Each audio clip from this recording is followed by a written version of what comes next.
Jorge Chemes es el presidente de CRA, Confederaciones Rurales Argentinas. Jorge, buenas noches, ¿cómo le va? Gracias por atendernos y por recibirnos. Buenas noches a todos y muchas gracias a ustedes por este espacio que nos brindan. Jorge, en la última gran manifestación que tuvo el campo en la ciudad de Buenos Aires, las entidades no han sido partícipe de la misma, han sido más bien productores, esos se llamaron autoconvocados.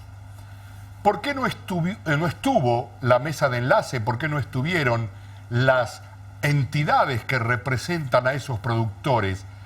¿Porque no compartían lo que proponían? ¿Porque no compartían la protesta? ¿Cuál fue el motivo?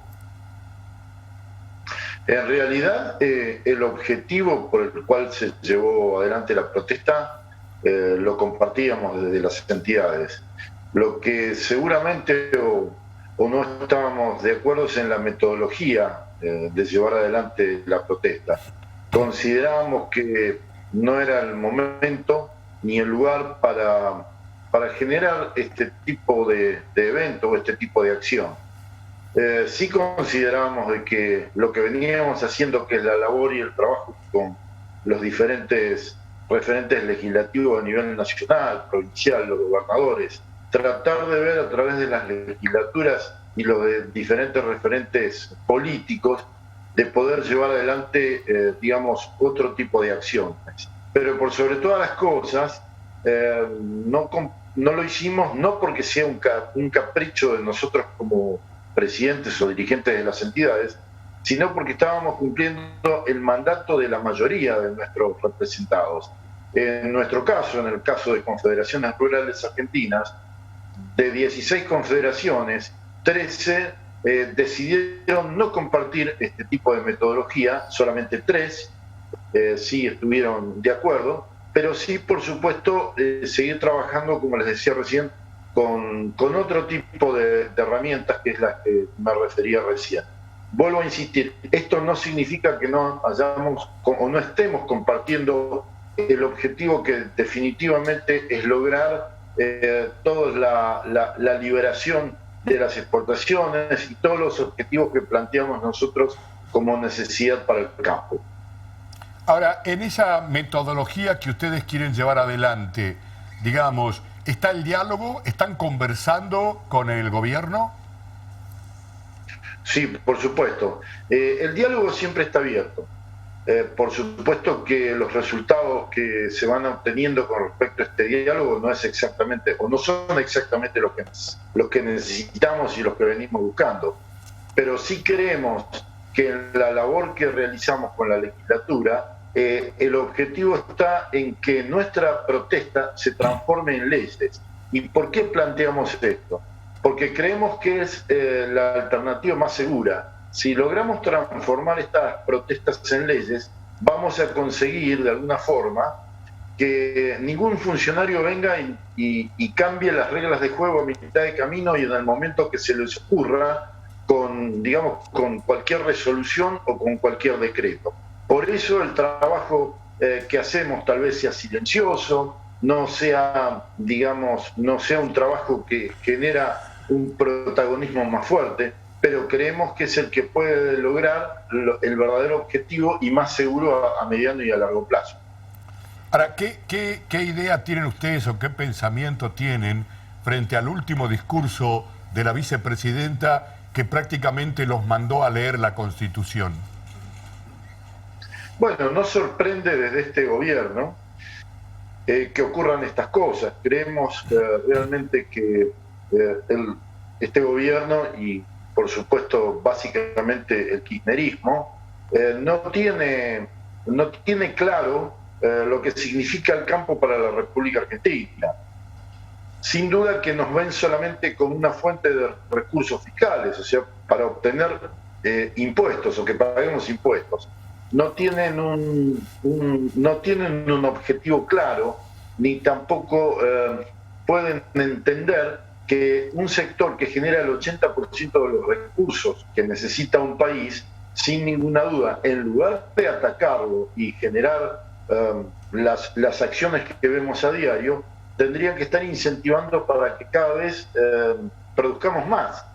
Porque si de alguna forma lo vemos como una fuente de recursos, el hecho de que el campo produzca más, también tendrían que estar viendo que en este caso existiría la posibilidad de poder generar mayores recursos o mayores impuestos, ¿no? No lo digo para que nadie lo tenga como una idea, pero creo que si uno piensa con criterio y con sentido común, de alguna forma se estaría pudiendo ver esto que plantea. Jorge, Rafael Fano es nuestro columnista económico y seguramente también tiene consultas para hacerle, ¿no? Buenas noches, Chemes. Un gusto. ¿Qué tal? ¿Por qué está mal el campo si hay precios récords internacionales en todos los productos agropecuarios? Hay récord de exportaciones de carne, récord de exportaciones lácteas y récord de exportaciones de granos. ¿Por qué el campo se queja? ¿Por qué está mal? Porque lamentablemente en toda esta cadena que va desde el productor hasta la exportación, de cada 100 pesos que se exporta, el productor termina recibiendo no más de 30 o 35 pesos.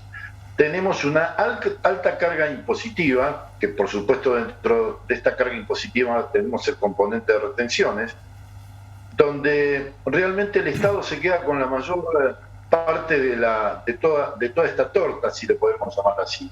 Y esto significa que de alguna manera todos estos recursos no le lleguen al productor y el productor no pueda disfrutar, si se le puede llamar así, o participar hoy, por ejemplo, del aumento del precio de los commodities a nivel internacional, que lamentablemente se produce por una guerra y no por un efecto bueno, ¿no?, a nivel comercial internacional.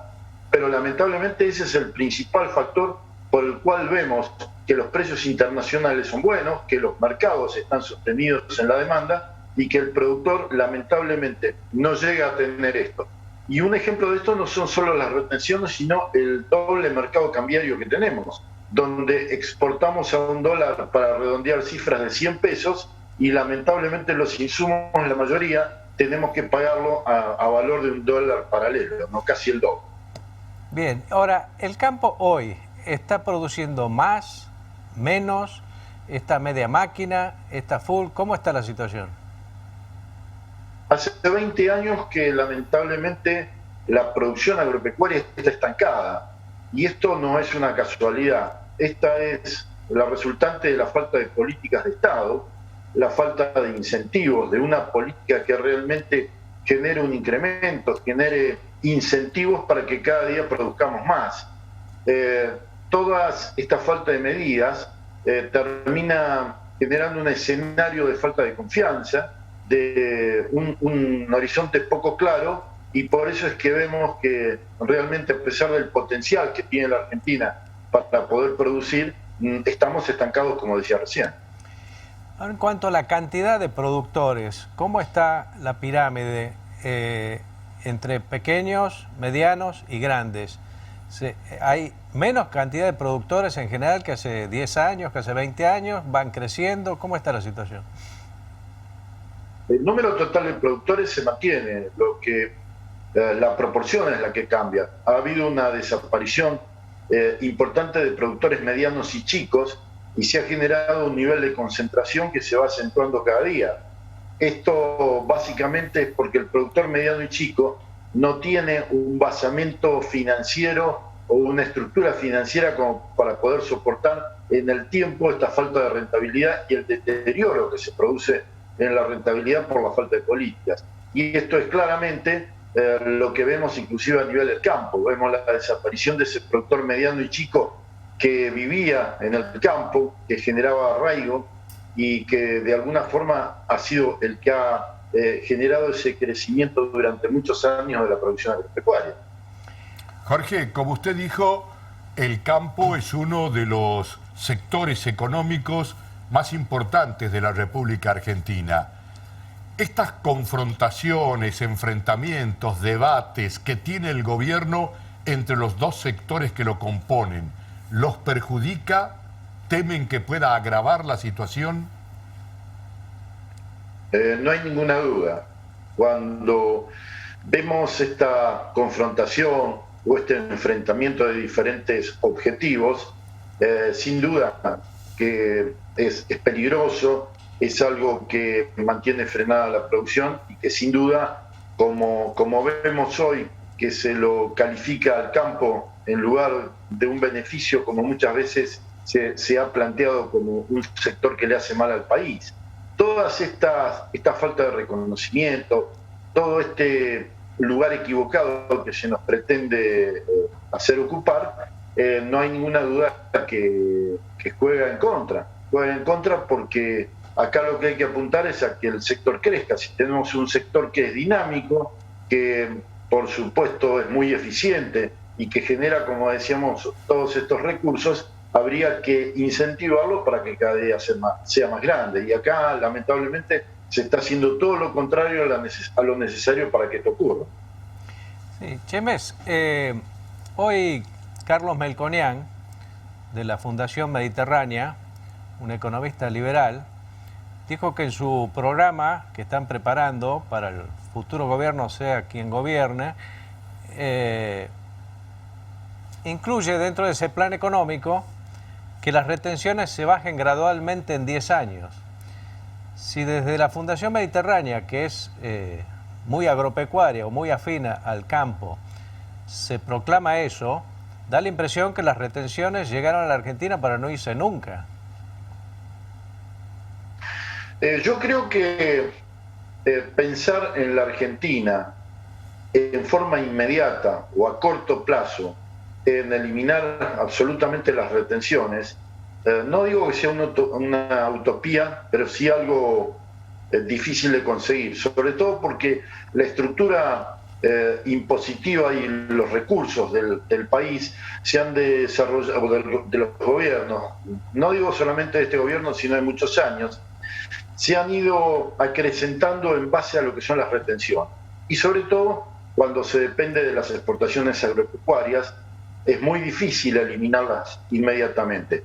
Pero sí creo que en un programa gradual, donde se vayan reduciendo las retenciones y se vayan incrementando las exportaciones, creo que se puede lograr. Digo esto porque hay un proyecto del sector agroindustrial donde se plantea un crecimiento para llegar a 1.200, 1.300 millones de dólares en pocos años, y esto podría cubrir perfectamente los recursos de la reducción de retenciones. Y tendríamos que ir a un sistema impositivo donde se dé preponderancia al impuesto a las ganancias, que sería mucho más equitativo de alguna forma, porque ahí sí el que más gana, más paga, y no en un impuesto fijo, como son las retenciones que, aunque al productor le vaya mal, tiene que tributar sus impuestos de la misma forma que si le fuera bien. Yo creo que un programa gradual se puede lograr. Vuelvo a insistir, tal vez no llegar a retención cero en el corto plazo, pero sí en un mediano y largo plazo. Jorge, muchas gracias. Ha sido un placer conversar con usted. Muchas gracias por habernos atendido esta noche.